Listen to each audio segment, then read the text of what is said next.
Hi, everyone. Thanks for stopping by. I'm Bob Polinsky, Master of Wine. Today's topic is a result of a number of requests that I've received in recent weeks to do a video on the Master of Wine program. In particular, the requests have been about the tasting portion of the exam.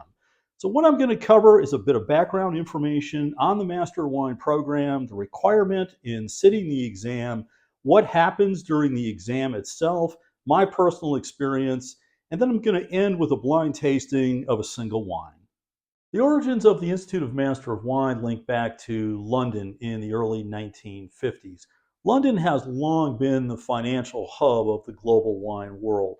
Since that time, approximately 70 years, around 500 people around the world in more than 30 different countries have attained the title of Master of Wine or MW. Within North America, there is currently approximately 50 individuals. I passed back in 2002. I was the 19th person in North America to pass the exam. The exam itself is broken into several different sections. There is the practical exam, which is multiple days of blind tasting. There is the theoretical, which again is multiple days of essay writing.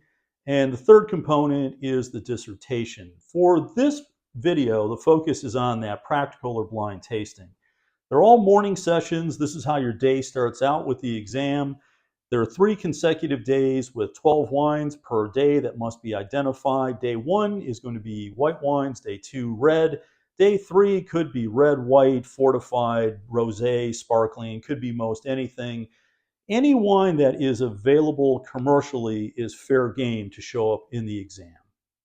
As for the requirements of entering the Master of Wine program, my suggestion is go directly to the Institute of Master of Wine website. There you're going to find all the updated information.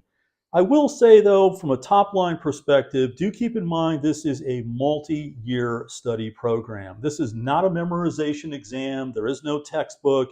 You're going to be pulling information from a multitude of sources, along with attending some in person seminars as well. Also, within the program, there are no levels of becoming a Master of Wine. You're either on the side of being a student striving to become a Master of Wine, or you've passed and you've become. Unlike some programs that have a stair step approach, that's not the case with the Master of Wine program.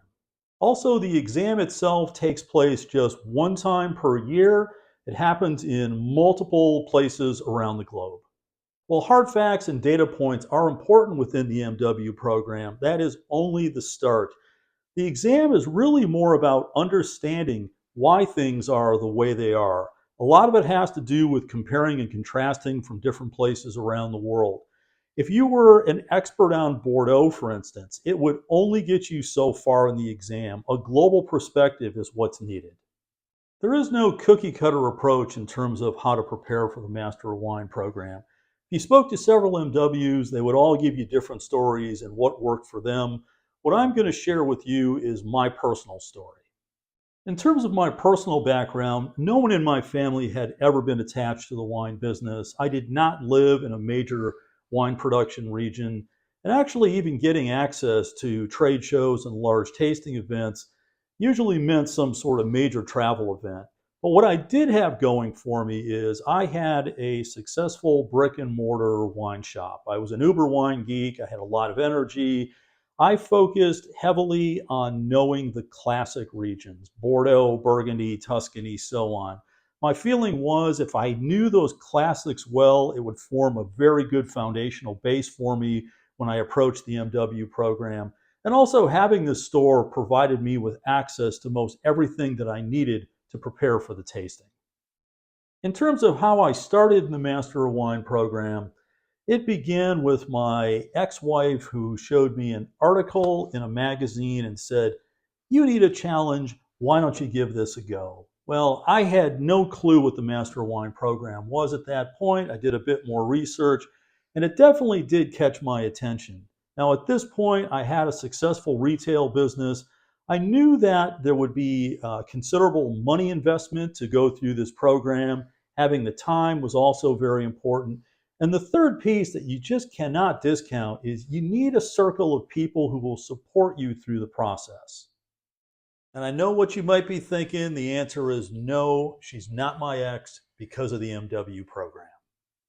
Now, in the early days in the Master of Wine program, there were a lot of areas that were weak spots for me. And I focused on improving my capabilities on those weak spots, whether it be in the practical or the theory side of the exam.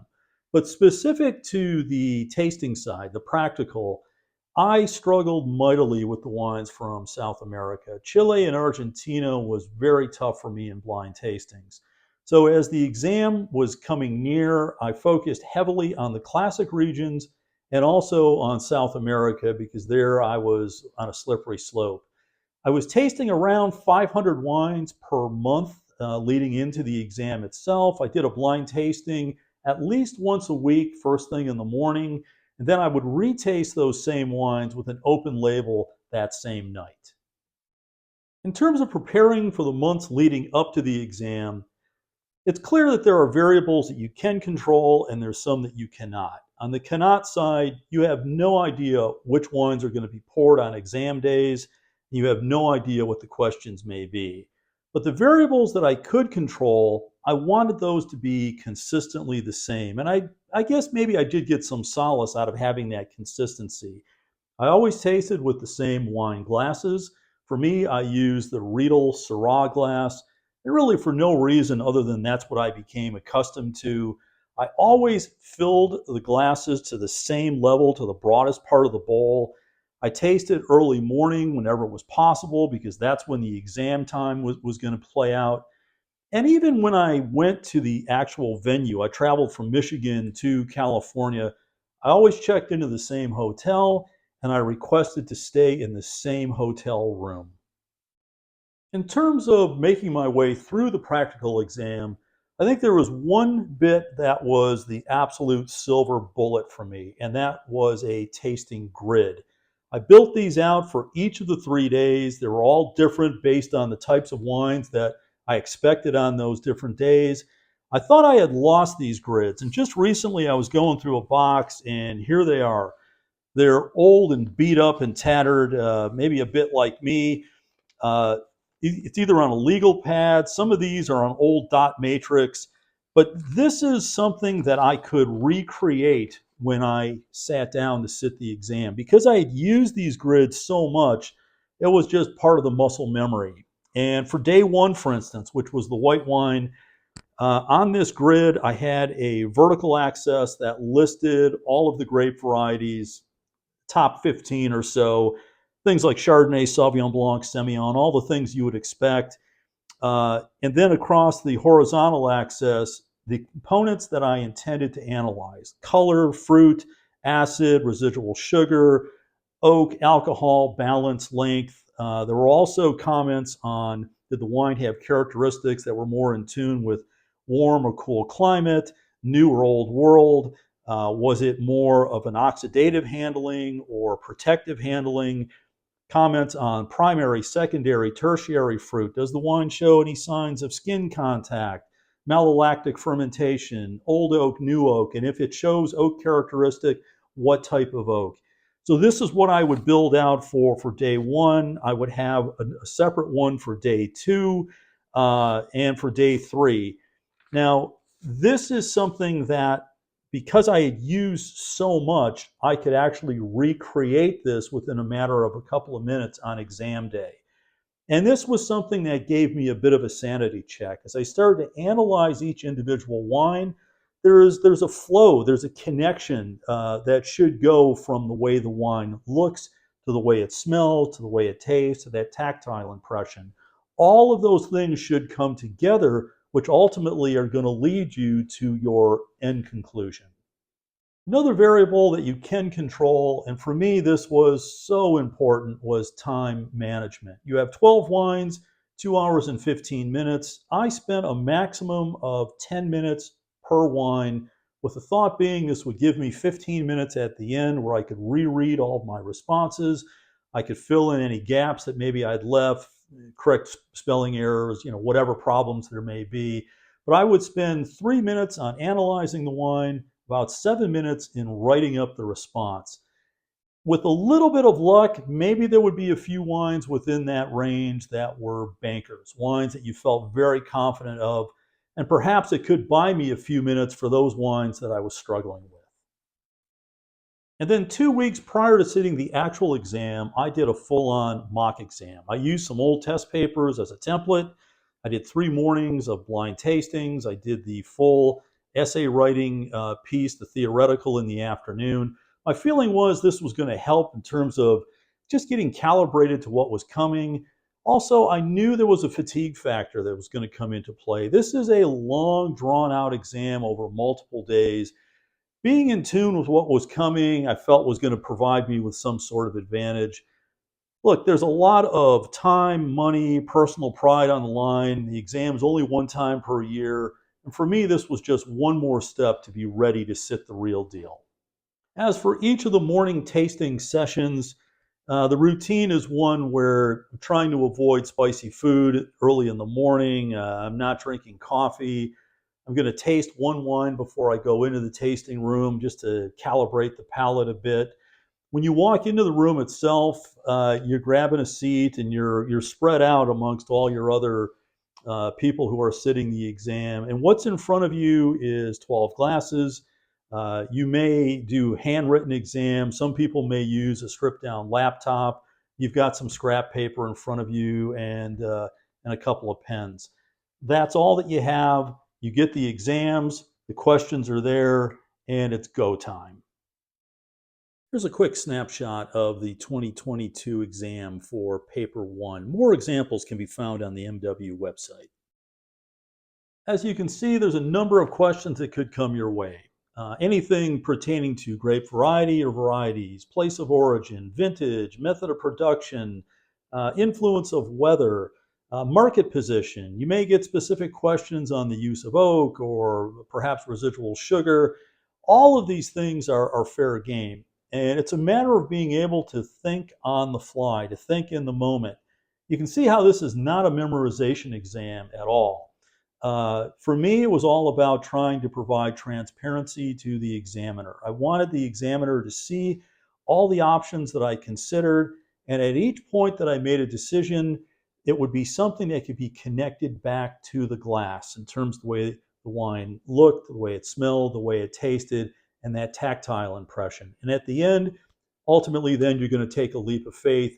And some questions will want you to get very specific, others are more general. So again, you have to answer the question in the context of the way it's asked. And now for the one wine that's going to be blind tasted. And if all things work as they should, as I hope, I can apply what I've been talking about with this one individual wine. Now, this wine was poured for me by the WSET diploma student that I work with from time to time. You can see the color on this wine is quite pale. Just the appearance of this wine would lead me to believe that this is a wine that is quite youthful. In terms of the aromatics, it's all primary fruit. It has an apple, slight peach character to it. It's slightly floral. I'm not getting any hint of oak. The wine has a brightness, a freshness to it. On the palate, there's good weight. It's not overly a complex wine. There's good presence on the mid, front, and back palate. It's all primary fruit. This appears to be a wine that has largely been made through protective handling. It's a very simple, straightforward style of production. Cool fermentation, which is going to retain all that lively, bright character. Oh, by the way, typically when I taste in a blind tasting or professional type environment, I'm not one to swish the wine all around like mouthwash. I don't get it. I kind of think it's a little bit weird, and I don't think it actually helps in terms of tasting. What I like to do is just have that wine resting on my palate. You draw a bit of air in through your mouth. It immediately fills your nasal cavity. And at that point, things are working in conjunction. You have your sense of smell and taste that work in unison. I don't find there to be a need to swish the wine around like mouthwash. And oftentimes, if you're tasting a lot of wines, to me, it's actually a detriment. It kind of just mutes your palate, and I find it not all that beneficial. But back to this wine, This is something that takes me to an old world place of origin. There's nothing new world about this. I can't think of any country, new world, where this will fit. I believe this is something European. I'm going to two regions, two countries, that is, one France, one Italy. In Italy, I'm thinking somewhere in the northeast part of Italy, up in the Friuli, Alto Adige, aromatic grape varieties, fresh, vibrant, elegant, not overly alcoholic, generally do not have a lot of manipulation to them in terms of oak and other sorts of winemaking techniques. The wines show a lot of purity. Same for the wines of Alsace. And I'm thinking something like Pinot Blanc, maybe Pinot Gris. Riesling crossed my mind for a bit, but the aromatics just don't seem right about that. In many cases with Pinot Gris, especially ones from Alsace, they're going to have a bit of skin contact and the color would be a bit darker than this.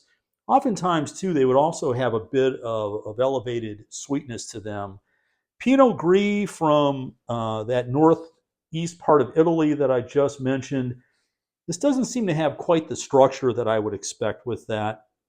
If I had to land on an end result, I'm going to say this is a 2020 Pinot Bianco from Alto Adige.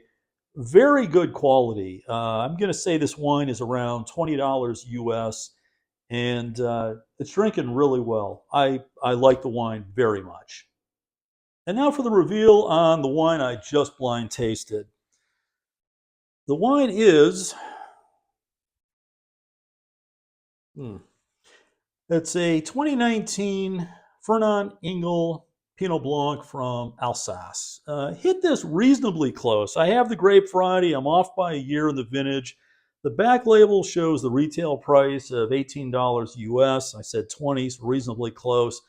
The one area that I really messed up on was the place of origin.